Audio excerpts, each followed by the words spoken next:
नमस्कार दर्शक बंधु, जय जगन्नाथ। स्वागत करुच्ची मो चैनल सौम्यरंजन दे ब्लॉग्स को। पूर्व वीडियो रे आमे बलभद्र रथ विषय आलोचना करथिले। आज आसंतु आलोचना करिबा जगत जननी माँ देवी सुभद्रा रथ विषय रे। आमे समस्ते जानिचे सुभद्रा देवी रथर नाम देवदलन ओ अन्य नाम गुड़ी कहला दर्पदलन ओ पद्मध्वज। मांकर रथर उच्चता प्राय 44 फुट 6 इंच और रथर निर्माण प्राय 711 खंड काठ व्यवहार होता है।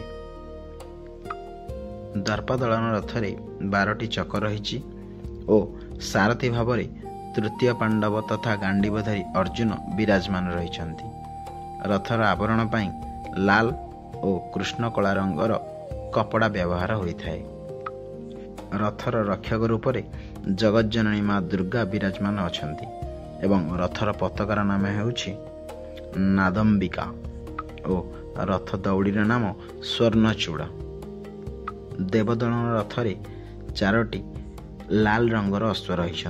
सेमानक नाम हला रुचिका, मोचिका, जीता और अपराजिता। जदि ए भिडियोटी आपको भल लगी निहाती भाव लाइक, शेयर और चैनल को सब्सक्राइब कर दियंतु।